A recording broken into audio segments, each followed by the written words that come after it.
诸位找我，所谓何事？别理他们，我们回去。一起上，杀了太云！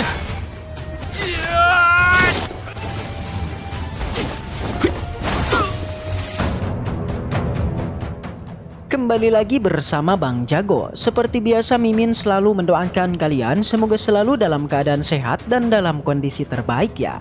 Di video kali ini Mimin akan menceritakan sebuah donghua series dari Nitian Jijun.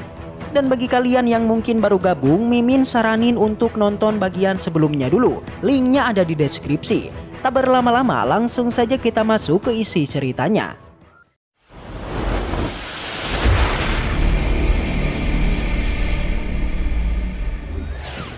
Singkat cerita, Tan Yun dan Meng Yi sudah sampai ke tempatnya Xiao. Tetapi anehnya dirinya tidak muncul sama sekali. Padahal sudah diteriakin begitu lama namanya namun enggak muncul-muncul. Kira-kira apa yang sudah terjadi ya? Xiao!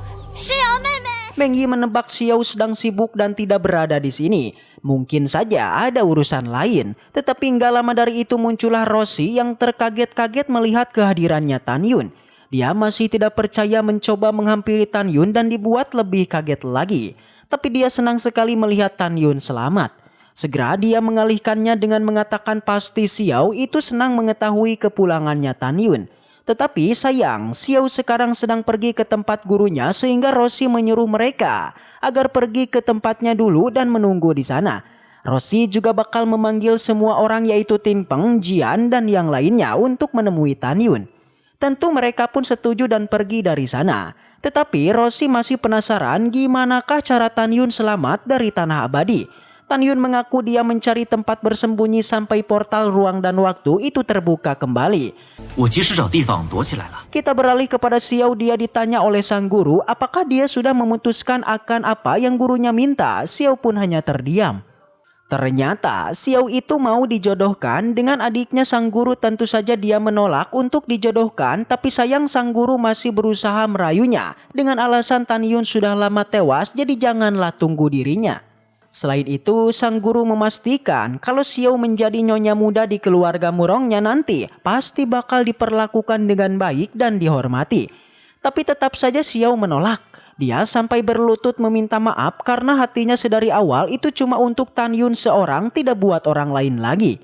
Dengan begitu membuat sang guru tidak bisa ngapa-ngapain guys. Pada akhirnya dia mengerti dan berjanji gak bakal memaksa Xiao ke depannya lagi. Upacara kompetisi sudah mau dimulai sekitar sebulan lagi. Jadi ketua Murong sebagai salah satu ketua divisi bersama tetua-tetua lainnya bakal pergi menemui ketua sekte demi mendiskusikan upacara kompetisi ini nanti. Tetapi gak lama dari itu tiba-tiba Roshi pun datang. Dia datang mengaku ingin menemui Xiao. Awalnya sang guru penasaran akan apa yang mereka bicarakan. Tetapi karena sibuk, dia pun segera pergi dari sana. Namun Roshi dan Xiao itu tidak tahu kalau sang guru sudah menanamkan persepsi spiritual ke ruangannya itu. Sehingga dia bisa mendengar apapun yang dibicarakan oleh mereka berdua. Dan isi pembicaraannya adalah terkait Tan Yun yang masih hidup. Membuat tetua Murong jadi tahu nih kalau ternyata Tan Yun itu masih hidup. Tan Yun. Singkat cerita Tan Yun akhirnya dihampiri oleh Roshi dan juga Xiao. Xiao auto menangis sudah kangen setengah mati dengan Tan Yun. Karena selama bertahun-tahun dia mengira tidak bakal bisa bertemu dengan dia lagi. Singkat cerita malam hari pun sudah tiba. Tin Peng bersama dengan yang lainnya diundang untuk menemui Tan Yun. Semua orang cukup kaget akan Tan Yun yang bisa selamat. Ini mengartikan kekuatan Tan Yun sudah jauh meningkat. Buktinya bisa selamat bertahun-tahun di ujian tanah abadi. Jian yang baru muncul langsung panik, dia kaget melihat kakak iparnya yang masih hidup. Dirinya sampai bertanya apakah selama ini Tan Yun masih memikirkan dirinya. Tentu saja kakak beradik Meng Yi dan Jian pasti dia pikirkan setiap saat. Teman-temannya mengaku selama Tan Yun tidak ada, semua orang selalu memikirkan dirinya. Tetapi karena sekarang sudah kembali maka sudah sangatlah bagus. Di sana si senior gendut mengajak semua orang untuk makan-makan sampai kenyang. Merayakan kepulangannya Tan Yun. Ternyata Roshi juga sudah menyiapkan jamuannya duluan, membuat semua orang senang dan segera pergi untuk menyantap makanan. Tetapi tidak lama dari itu tiba-tiba dari luar muncul seseorang senior yang terus berteriak meminta agar Tan Yun segera keluar. Tan Yun tidak keluar dulu, yang keluar duluan adalah teman-temannya. Tentu si senior tidak senang, dia merasa Tan Yun mendapatkan Xiao dengan cara curang, yaitu memegang kelemahannya. Sehingga si senior memastikan kalau Xiao bersama dirinya bakal dilindungi dan kekayaannya itu auto super melimpah. Tentu Xiao kesal mendengarnya dan tidak mau. Kedatangan Tan Yun ini tentu Xiao meminta Tan Yun untuk mengabaikan mereka. Xiao yang baru saja bersatu kembali dengan Tan Yun tentu dia tidak ingin kehilangan Tan Yun lagi. 诸位找我，所谓何事？ 别理他们，我们回去。 Menurut Xiao, Tan Yun hanyalah alam pemurnian jiwa ke tingkat ketiga, sedangkan Jiang Kai di alam pemulihan jiwa di tingkat 9. Di sana Rossi juga meminta Tan Yun untuk mendengarkan Xiao pergi dari sini saja. Pada saat ini senior Jiang sedikit mengancam Tan Yun. Selama aku masih ada, kamu tidak akan bisa bersama Xiao karena dia adalah wanita yang diinginkanku. Selain itu senior Jiang sangatlah sombong bahkan sampai memberikan sebuah pilihan kepada Tan Yun. Di mana jika Tan Yun berhasil menjatuhkannya dalam 3 serangan saja, maka dia akan mengaku kalah. Selain itu, jika Tan Yun menang, dia berjanji tak akan mengejar Xiao lagi. Tapi jika Tan Yun gagal, dia meminta Tan Yun untuk berlutut di depannya dan bersumpah untuk menjauh darinya. Tan Yun tersenyum dan berkata, "Baiklah, aku setuju." Kemudian beberapa teman Tan Yun mencoba menghentikannya. Tan Yun kemudian memandang semua orang dan meminta kepada semuanya untuk percaya padanya. Di sana Jiang Kai sedikit meremehkan Tan Yun, yang bahkan ia tidak bertanggung jawab jika terjadi sesuatu pada Tan Yun dalam pertarungannya. Lalu Tan Yun pun juga sedikit meremehkannya dan meminta Jiang untuk tidak menyalahkannya jika nanti Jiang mati dalam satu pukulannya. Tentu semua orang di sana menjadi tertawa. Jiang pun setuju karena dia mengatakan dia tidak menyalahkannya karena banyak saksi di tempat ini. Langsung saja aura Tan Yun pun keluar dipenuhi niat membunuh memusatkan kekuatan spiritualnya.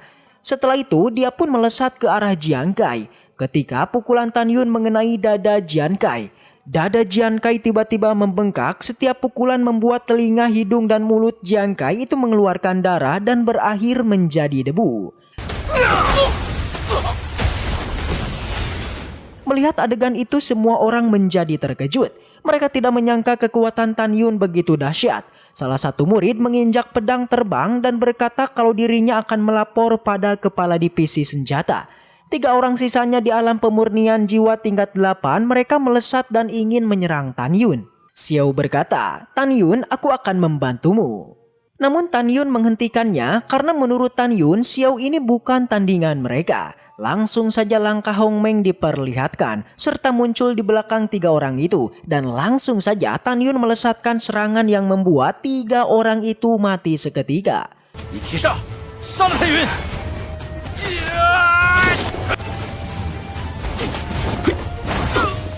Pada saat ini Tan Yun sangat percaya diri kalau orang yang berada di alam pemurnian jiwa tingkat 9 itu bukan lawannya.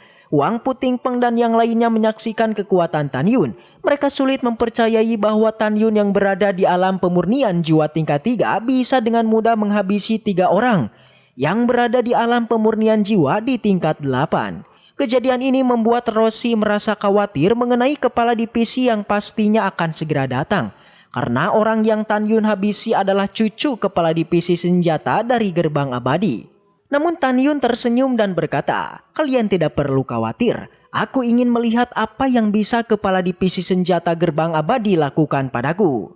Tan Yun bahkan memutuskan jika kepala divisi senjata gerbang abadi berani melakukan sesuatu kepada dirinya, maka dia tidak keberatan membiarkan si keras sakti menghabisinya. Semua orang pun menyemangati Tan Yun dan akan selalu berada di sisinya. Namun Tan Yun menolak semua bantuan dari semua temannya. Karena yang telah menghabisi cucu kepala divisi senjata gerbang abadi itu adalah dirinya. Terutama kepada Xiao dan Rossi. Mereka berdua tidak diizinkan Tan Yun untuk bergerak sedikit pun. Karena mereka berdua adalah murid dari gerbang senjata. Jadinya Tan Yun pun meminta keduanya untuk segera masuk ke dalam, begitupun semua orang di sana. Namun Linglong sama sekali tidak mau tinggal diam. Dirinya tidak akan tinggal diam jika temannya yaitu Tan Yun kini sedang mengalami masalah. Namun Tan Yun tetaplah kekeh untuk tidak mau menyeret semua temannya dalam masalahnya ini. Tan Yun mengatakan dirinya ini masih memiliki kemampuan untuk melindungi dirinya sendiri. Mendengar ini, semua orang pun setuju dan langsung pergi dari sana. Dan di sana tersisa Tan Yun seorang yang kini langsung berkultivasi menunggu kedatangan dari musuh-musuhnya. Dan setelah itu, waduh, bersambung. Baiklah, mungkin segitu aja untuk pembahasan kali ini. Dan semoga kita selalu diberikan kesehatan untuk mengawal donghua ini. Dan sampai jumpa di video selanjutnya.